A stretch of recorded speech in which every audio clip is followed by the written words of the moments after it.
Ito yung mga troll account na nagpapanggap na Duterte supporter. Oo. I Oo. think so. Ito yung mga yon. Kasi naala ko nung panahon nung kampanya. Meron silang ito yung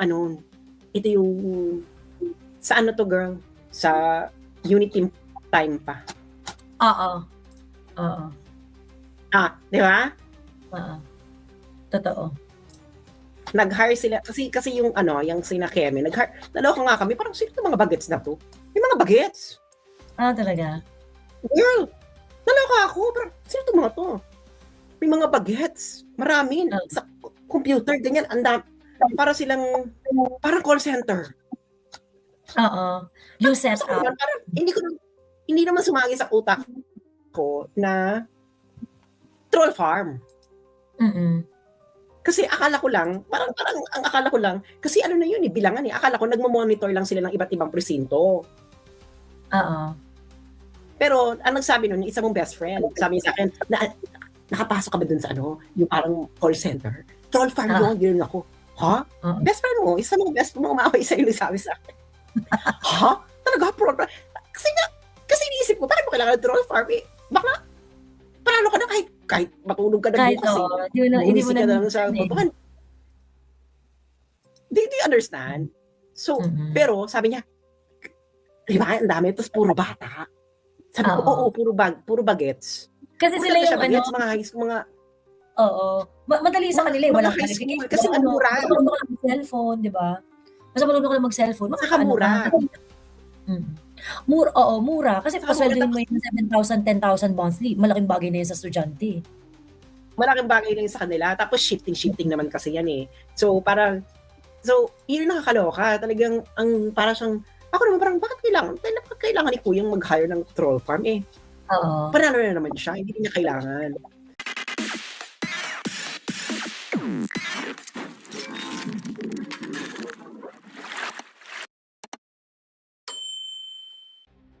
Hindi ako mag-aasaya ng oras sa isang kagaya mo. Ralph Christian, nandito ka na, putang ina mo. Yung mga ganyang klaseng logic, hindi ako magsasaksaya ng oras. Kanina ka pa nandito, ulul. Nandun ka sa YouTube, nandito ka sa Facebook. Pagkatas ngayon mo sasabihin, hindi ka mag-aaksaya ng oras. Tanga ka ba? Kaya ako yung sasabihin tanga eh. Tapos pag sinabihan ko yung tanga, kayo pagalit. Castañas National High School. Ayan, lives in Bonifacio Global City. Ayan. Matrack sana yung IP address para makakuha ng totoong pangalan. Patingin ang profile? Asan na yung profile niya? Teka. Anong profile? Ito. Ay, gusto ko lang magpasalamat sa mga nagbigay ng abuloy ngayong gabi. In fairness, may mga nagbigay din ng mga abuloy, ha? Miss ka na nila eh. Miss ka na nila. Ayan. In fairness, may mga nagbigay ng abuloy. Ayan. Ralph Christian, patingin. Oo. Lived! Takina, tumira ka na pala, iba ka. Gusto lang niya ipagmalaki na tumira siya sa BGC. Ayan. Saan? Parang hindi ko na makita yung profile. Ito Ralph Christian Lagrazon? Lagrazon. At least yan yung gamit niya. Pero yung Instagram niya, profile isn't available.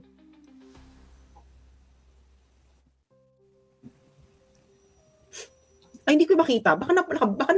Sino to? Pinlock mo siya siguro. Anong profile pic? Ito. MOA. Wala, troll account to. Troll account, girl. Oo, troll account to. Oo, baka isa lang sa kanila to. Walang consistency yung content eh, oh. Ay. Bakit iba yung bakit iba yung profile pic na nandito sa akin? Ewan ko. Pero ito yung Ito ba yung may SM na profile? Hindi, ito sa hindi siya yung nagko-comment. Iba yan. Iba yung nakita mo. Hindi yan yung nagko-comment. Hindi, Ralph Christian Lagrazon. Nahanap ko yung Ralph Christian Lagrazon. Iba naman yung profile ng Ralph Christian. Oo. Iba naman yung profile ng... Baka ninakaw lang na profile.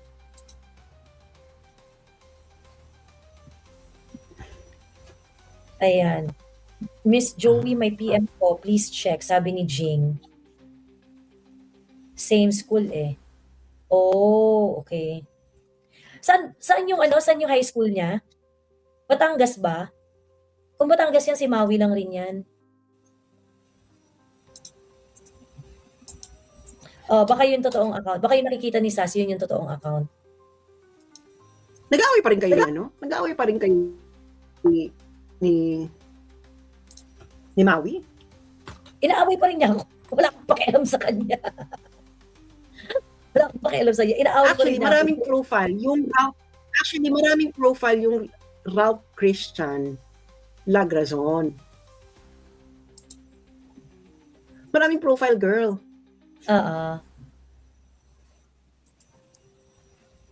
Eto. Bakla bata pa lang.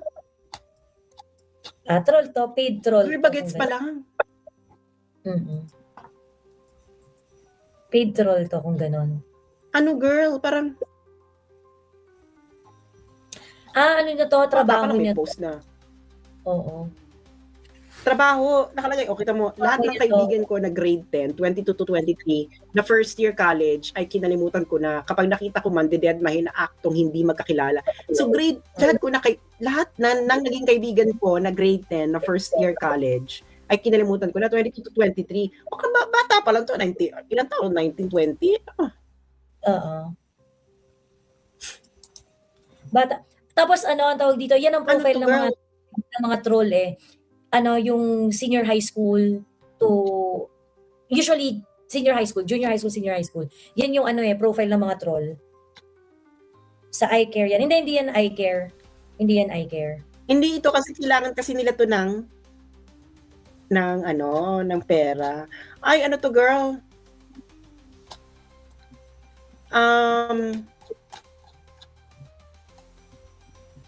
Ito yung mga troll account na nagpapanggap na Duterte supporter. Ito yung mga troll account na nagpapanggap na Duterte supporter. Oo. I think so. Ito yung mga yon. Ito tinitingnan ko yung parang... Oo, masyado. Nagpapanggap na Duterte supporter to. Ano lang yan, paid troll yan. Kasi meron nga nagfa-fund dito kila Maui. Tapos nagbabayad talaga ng mga trolls para i-amplify yung mga sinasabi nila Maui. Ganun. So parang itong troll na to, itong Ralph Christian na to, I think ang job niya is to amplify yung sinasabi nila Maui. Tukol doon sa 150k.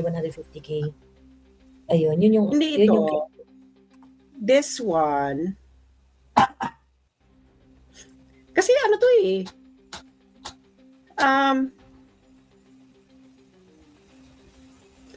Bata pa girl.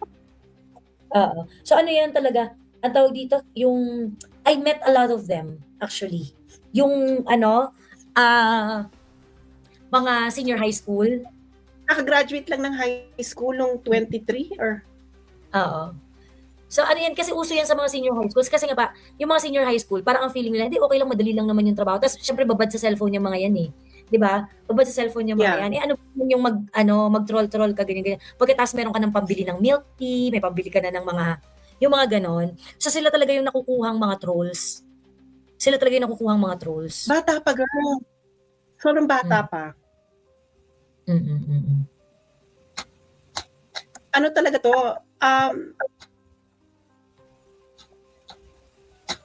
Ano to, girl?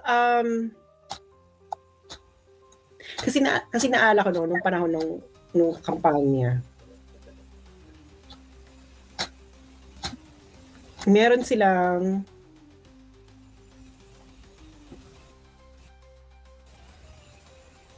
tapos, ano pa siya? Ano to, girl? Ano to nung panahon ni... Ano?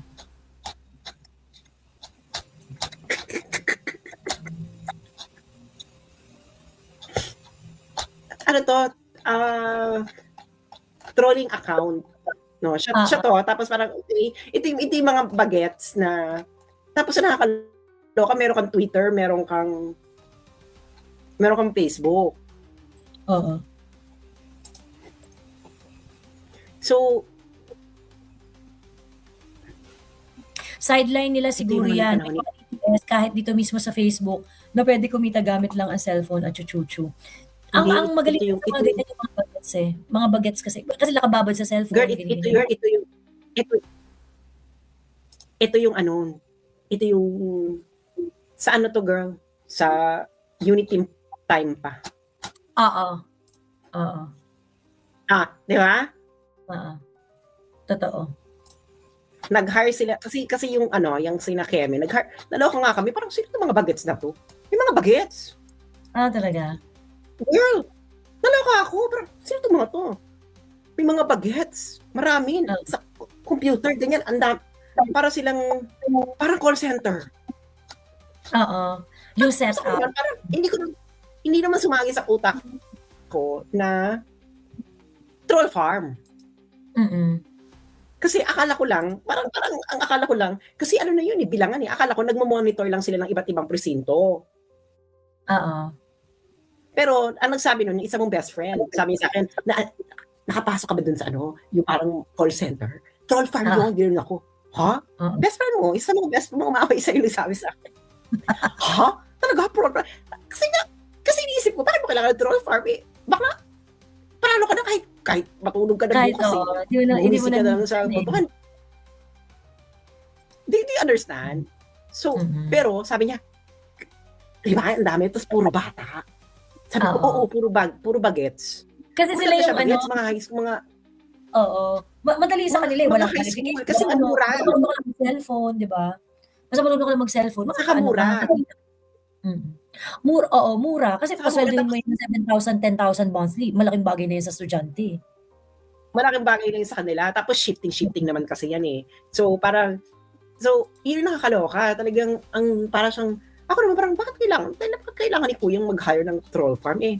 Oo. Panalo na naman siya, hindi niya kailangan. So, kaya yun ang eksena nila. Meron talaga silang kinip na ganyang eksena. And I think, baka yan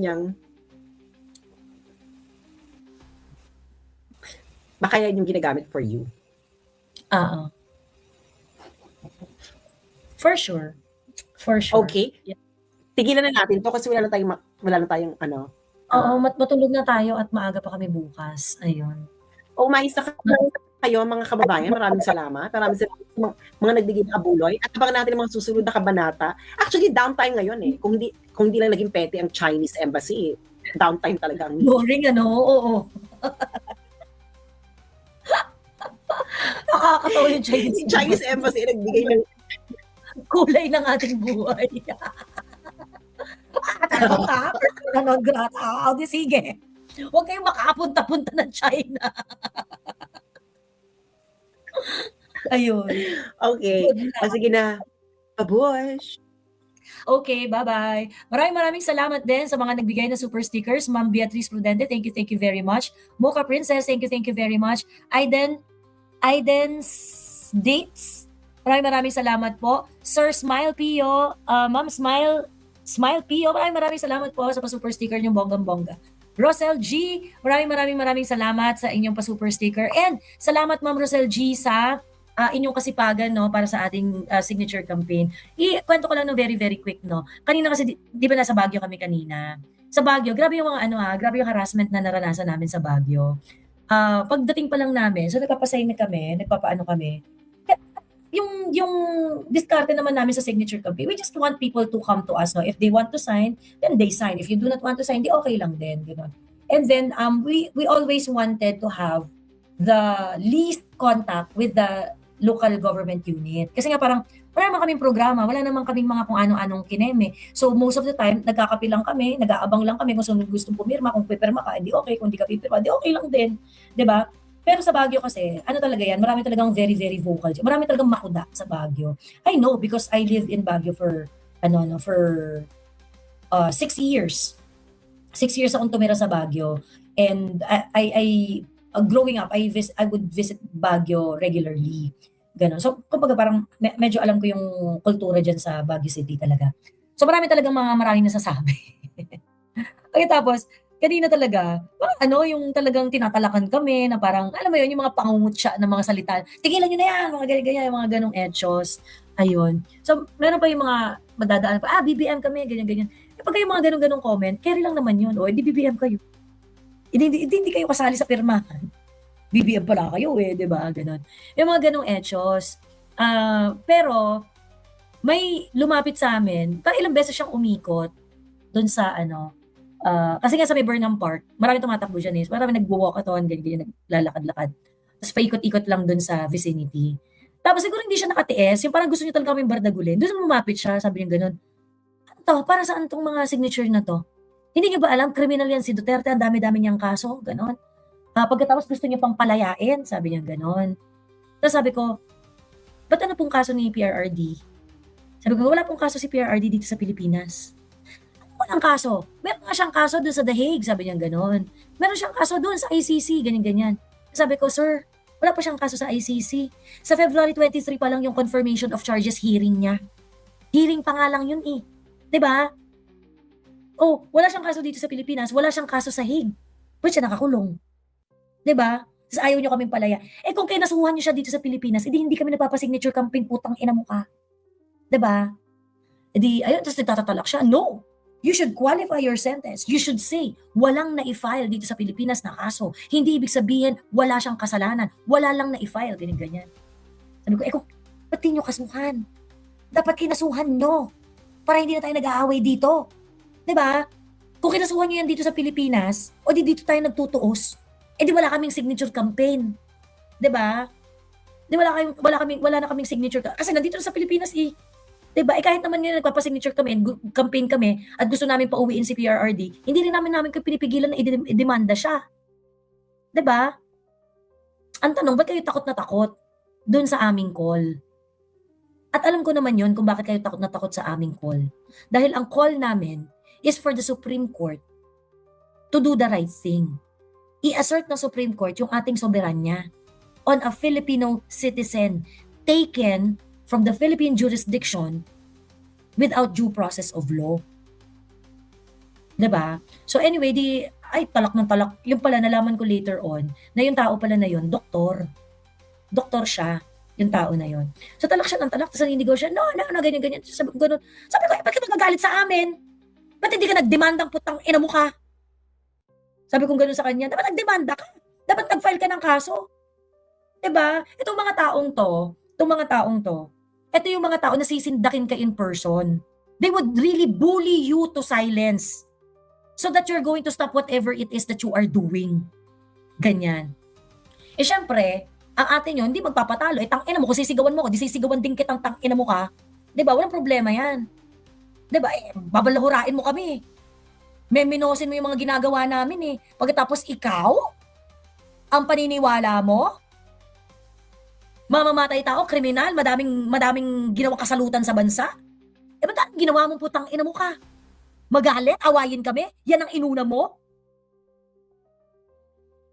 Eh di kung galit na galit kayo kay Duterte, dapat dinimanda nyo na nung nandito pa sa Pilipinas. Kung dinimanda ninyo, may kaso dito sa Pilipinas, di wala kaming signature campaign. Diba? Di dito tayo nagbabardagulan. Eh ayaw din nyo magdinimanda. Pagkatapos kami pa may kasalanan. 'Di ba? So ngayon, yun yung sinasabi ko sa inyo. Kung gusto ninyo na makipagbardagulan, harapan. Walang problema. Pero siguraduhin nyo lang na kaya nyo tanggapin yung pambabastos na binibigay nyo sa amin.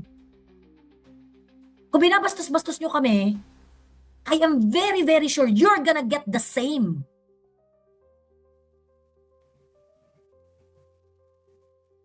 Diba?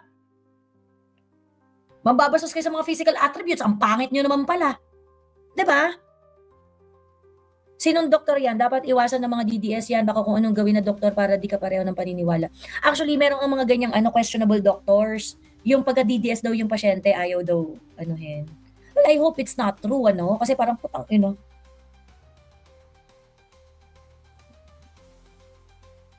Parang sa post, doktor ba talaga yon? Parang sa post mo, dami ko kabardagulan. True. Ayun. Mga Ilocano mataas ang pride, sabi ni Ina. Pero ang dami namin na-meet na Ilocano kanina, nahiyang-hiya na sila sa ginagawa ni Bongbong Marcos. Ayun. Ang dami, mga ano, no? Actually, Ilocano tsaka mga Igorot kanina na nag-participate doon sa signature campaign. Napaka-ambigaming na doktor, walang ethics yan. Oo, tapos ano talaga siya, yung, alam mo ano alam mo yung parang learned eh. Kasi the way he speaks, yung talagang aristocrat yung datingan niya. Ganon. Yung parang, why do you want Duterte to be, yung mga ganon-ganon. Yeah, they're really going to bully you to silence. Ganon. Eh sa akin naman, walang problema. O sige, lapit kayo sa amin. Pero kung babastusin nyo kami, kung nasa gitna tayo na signature campaign namin, tapos babastos-bastusin nyo kami, makatikim din kayo. 'Di ba? Hindi naman namin kayo pinipilit, hindi naman para sa inyo yung signature campaign eh. 'Di ba? Hindi naman namin kayo pinipilit. Eh ba't ang arte nyo? Gumawa kayo sa sarili yung signature campaign. Matanda na Joey or bata pa, matanda na. Matanda na.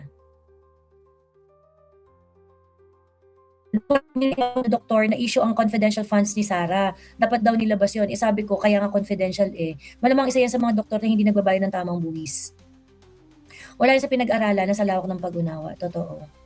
Ayun. Sino yung doktor na yan? Kisaba na Daytan. The who na maiwasan. Wala nang solid north. Ayun. Anyway, ayun. Pagkatapos later on, nagpunta tong si Rene Astudillo. Si Rene Astudillo naman wala mga pakialam dyan. Diyos ko. sabi niya, ba't niya ako binibigyan ng atensyon? Sabi niya gano'n. Sabi ko, tanga, di ka namin binibigyan ng atensyon. Ikaw itong papansin ng papansin. And it is by heart lang talaga si Boss Doctor. Dami kong kilalang ganyan. Learned nga. Pero pagdating sa actual human interaction, sablay at palpak ang emotional quotient. Baka sartalo yan kay Digong kasi pinagbawal sa hospital yung mga guarantee letter. Yung Astudillo, I think from Ilocos or Abra. Maraming taga-North ganyan kasi regionalistic sila. Ang tapang mo, Joey, very good ka talaga. Ako din pumapatol sa matanda, maski sa retired teacher. Respectfully naman ang patol. Sabi ni Ma'am Narisa Soriano. Sa akin naman walang respectful naman ako. Pero sa akin kasi, kapag ako kunwari, sisigaw-sigawan mo na ako, babalahurain mo na ako, itang syempre papalag na tayo. 'Di ba? Kasi sinasagot naman siya ng magalang. Nung una sinabi niya na parang, bakit niyo gusto pa palayain si Duterte? Mamamatay tao yan, emerald, ganyan. Yung mga ganun, parang putang ina, sino makikipaglaban para sa mamamatay tao? 'Di ba? Amoy dura si Rene, sabi ni Edwin Estudillo Jr. Amoy plema. Amoy plema. Ayun. Hi Joey, even dito sa Minnesota na progressive at blue state, mga tao talagang di ina-accept ang mga repobs, even mga DDS kapag Pinoy ang physician at nurses. Grabe no? And they have Hippocratic oath. Yung mga ganyan, walang karapatang mag-practice yung mga ganyan. Dapat yung mga ganyan, hindi na eh. Diba? So, ibig sabihin, nahayaan nila mamatay kasi DDS. Tama, Miss Joey, kung di madaan sa maayos na usapan, edi syempre, i-return mo lang ang antagonistic energy nila. Totoo. Kasi I realize, they are taking advantage of our kindness.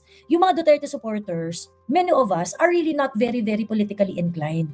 It's just that we saw the value of PRRD's politics to ordinary Filipinos' lives. And we see that it worked. And meron talagang benefit ang ordinaryong tao sa uri ng leadership na meron si PRRD. So, hindi talaga marami talaga sa atin na hindi talaga mapolitika. Ganon. Many of us will choose not to talk about politics so that hindi na tayo mag-away-away na magkakaibigan, hindi na tayo magkaaway-away sa pamilya, yung mga ganyan. But I think people like that, yung doktor na sinabi ko sa inyo kanina, they are taking advantage of our kindness. Siguro kung na-meet ko siya 10 years ago at nagganon-ganon siya at nagwala-wala siya, very likely hindi ko talaga siya papatulan. Yung parang, hindi, sige, hayaan na lang natin yan, ganun. And then I'm going to keep my opinion to myself. And I'm not going to retaliate. But the problem is, dyan nakukuha ng mga bastos na pink at saka mga yellow yung audacity nila. Because they can get away with it. Because there's no consequences. Kapag babastusin nila tayo, pagka babalahurain nila tayo, and we're not going to push back, they're just going to do it again and again and bully us into silence. Kaya ako nag-react dun sa joke na at pag DDS bobo, ganyan. Kasi you're normalizing it eh. Hindi nyo alam na parang, hindi, di ba porket hindi kami nagre-retaliate sa inyo, baka ayaw lang namin ng gulo. Diba? That's the worst. That joke is not really funny. It's not really funny. Kasi you are reinforcing yung hindi, bobo ka naman, manahimik ka na lang. 'Diba? There's implication. And the joke is not a joke if it enables oppression. 'Diba? Ayun. Buti po hindi kayo nagkabaranggayan. Hindi naman, umalis siya. Kasi nung sumagot na ako sa kanya, nung sinabi ko, ba't hindi ka nag-file? Ba't hindi po kayo nag-file? Sabi ko gano'n sa kanya. Ay, ba't di po kayo nag-file? Eh, naman po pala, sure kayo na mamamatay tao si PRR. Ba't di kayo nag-file para wala ng signature campaign? Umalis siya. Nashock rin siya siguro na someone talk back. Kasi nga siguro, siya ang bida sa circle niya. 'Di ba? Siya ang bida sa circle niya. Pag nagsalita siya, nabubuli niya lahat into silence. So siguro nagulat siya na mayroong magre-retaliate sa kanya. Umalis siya. Ayun.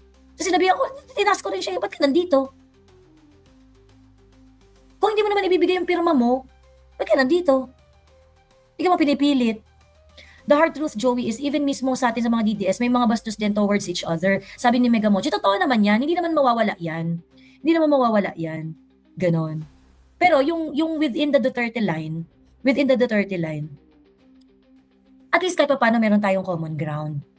And, merong point of talking to a fellow Duterte supporter to reason, alam mo yon, hindi, kumaga kahit pa paano merong ano yan. Pero pagka opposing views kayo kasi,